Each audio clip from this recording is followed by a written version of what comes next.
You have probably heard both terms. Overt narcissist, covert narcissist. Maybe you have read about them. Maybe someone in your life used the words. Maybe you have spent hours trying to figure out which one describes the person who hurt you, or the person you are still trying to understand. And at some point, almost everyone who goes down this path lands on the same question. Which type is more dangerous? It sounds like a simple question. It is not, because the answer depends entirely on what you mean by dangerous. And once you understand what each type actually does, and how they do it, the answer becomes something you feel in your body, rather than just understand in your head. This video is going to walk you through both. Not as a checklist, not as a comparison table, but as a real psychological decode, so that by the end, you are not just able to name what happened to you. You are able to understand why it affected you the way it did. And that understanding changes everything. Let us start with the overt narcissist, because they are, in many ways, the easier of the two to understand. The word overt means open, visible, on the surface, and that is exactly what the overt narcissist is. Their sense of superiority is not hidden. Their need for admiration is not disguised. Their entitlement shows up in how they speak, how they move through a room, how they treat people they consider beneath them.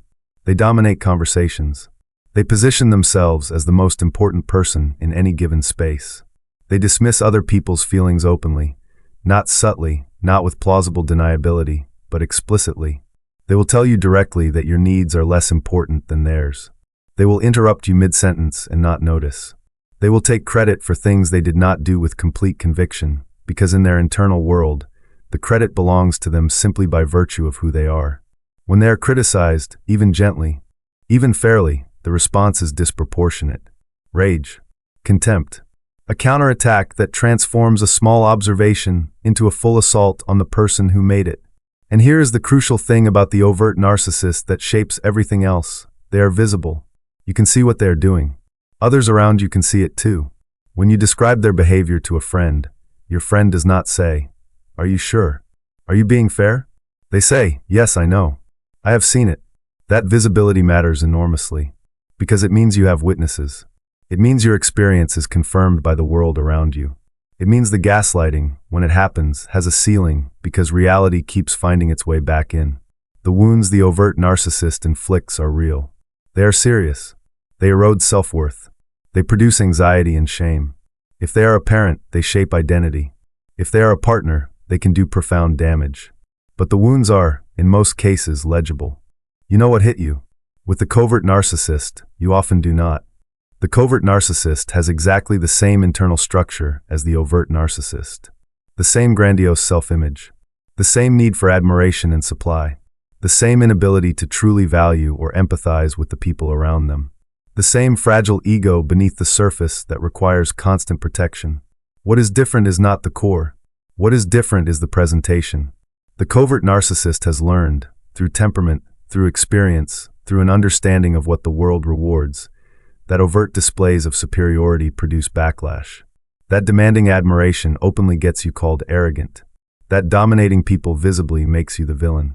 And they do not want to be the villain. They want to be the victim. So the grandiosity goes underground. The entitlement becomes passive.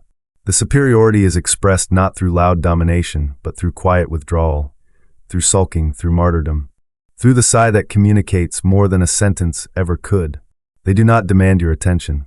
They arrange conditions so that you give it freely. They do not tell you that you are failing them. They carry a weight so pervasive, so atmospheric, that you feel you are failing them without ever being told what you did wrong. They do not take up space loudly. They take up space through absence, through emotional unavailability, through the particular quality of their silence, through the way the whole energy of a room changes around their mood. And because none of this is explicit, none of it is deniable. When you try to describe it to someone else, you hear yourself saying things like, "I do not know how to explain it.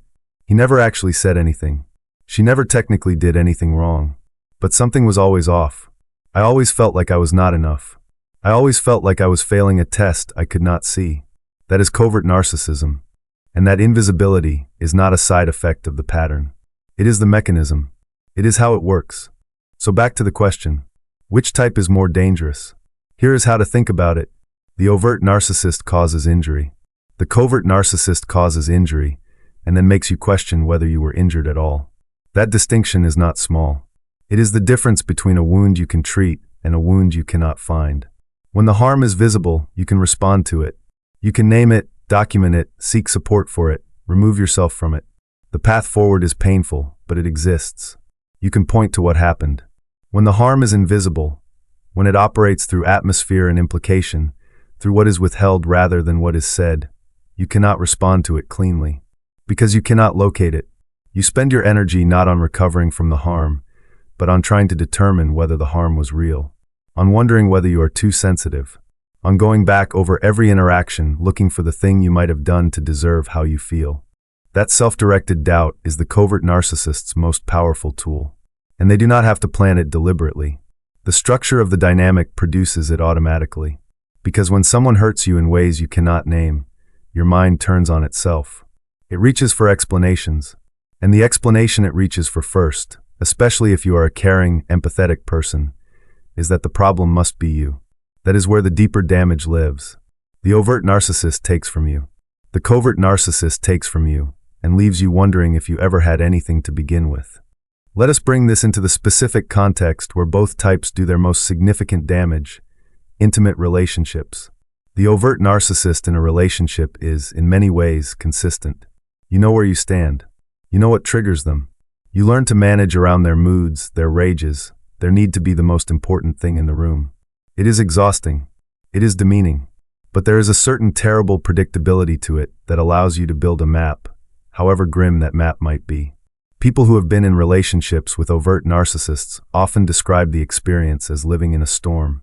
Violent, loud, unpredictable in its intensity, but you always know when the storm is happening. People who have been in relationships with covert narcissists describe something different. They describe a kind of slow erosion, a gradual dimming of their sense of self that happens so incrementally they could not see it while it was occurring. A relationship that looked, from the outside, like it was fine, even good, because there were no scenes, no obvious cruelties, no moments they could point to and say, there. That is when it happened. Instead, there were years of feeling slightly wrong, slightly inadequate, slightly not enough, for reasons they could never quite pin down. The covert narcissist is a master of the small slight, the faint look of disappointment, the compliment with the hairline fracture in it, the support that arrives just slightly too late, in slightly the wrong form, and somehow leaves you feeling worse than no support at all. The listening that is clearly not listening, the love that is present enough that you cannot call it absent, but absent enough that you are always reaching for something just beyond your grasp. This is not accidental. This is the dynamic functioning exactly as it was designed to function. Not by a plan, but by the logic of a psychology that needs you uncertain, needs you trying, needs you focused outward on what you might be doing wrong rather than inward on what is being done to you. There is one more dimension of this that does not get talked about enough, and it is the one that affects people most in the long aftermath. Recovery from an overt narcissistic relationship is hard. Let no one suggest otherwise. The psychological damage is real and deep and requires real, sustained work to move through. But recovery has a starting point, and that starting point is clarity about what happened. You know you were treated badly. You have evidence. You have the memories of specific moments that confirm what occurred. Even if you spent years minimizing those moments, even if you told yourself they were not that bad, they existed. They were visible. When the relationship ends, or when you get enough distance from it, you can look at them clearly. You can build your understanding of what happened on ground that does not shift under your feet. Recovery from a covert narcissistic relationship often has to begin with something much more difficult. Before you can even start to heal, you have to establish that there was something to heal from. Many people who leave covert narcissistic relationships spend months, sometimes years, in a state of fundamental uncertainty about their own experience. Was it real? Was it as bad as it felt? Was it actually abuse, or just a difficult relationship, or just a mismatch of needs? That uncertainty is not weakness. It is the direct result of a dynamic that was built, at its foundation, on making your reality questionable.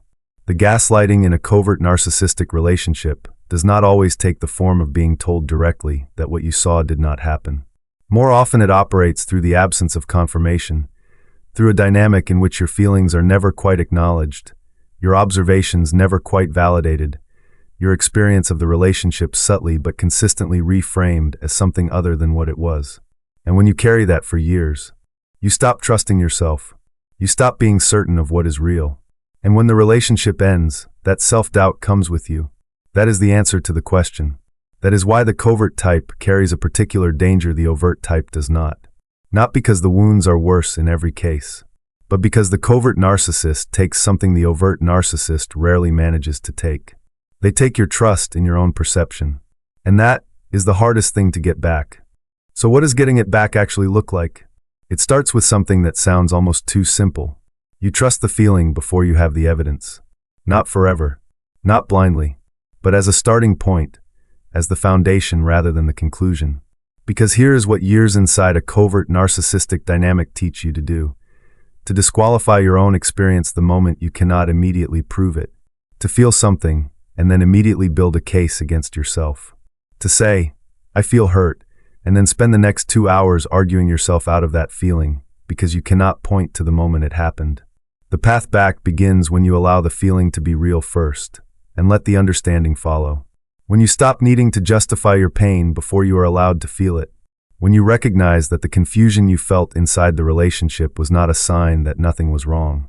It was a sign that something was very wrong, specifically designed to be unlocatable. The fog was not evidence of your failure to see clearly. The fog was the thing being done to you.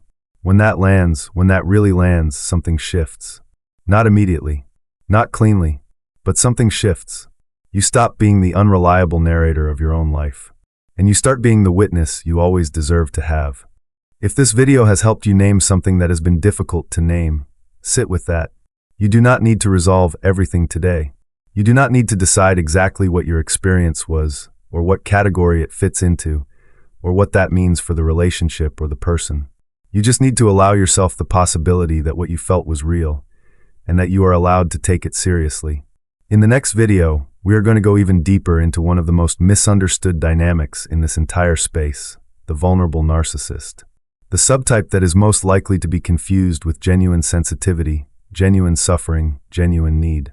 And why that confusion makes it the most dangerous form of all.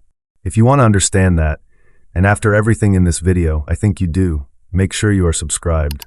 It publishes in just a few days. And if this video helped you see something more clearly, share it with someone who is still in the fog. You might be handing them the first solid ground they have stood on in a very long time. Take care of yourself, and I will see you in the next one.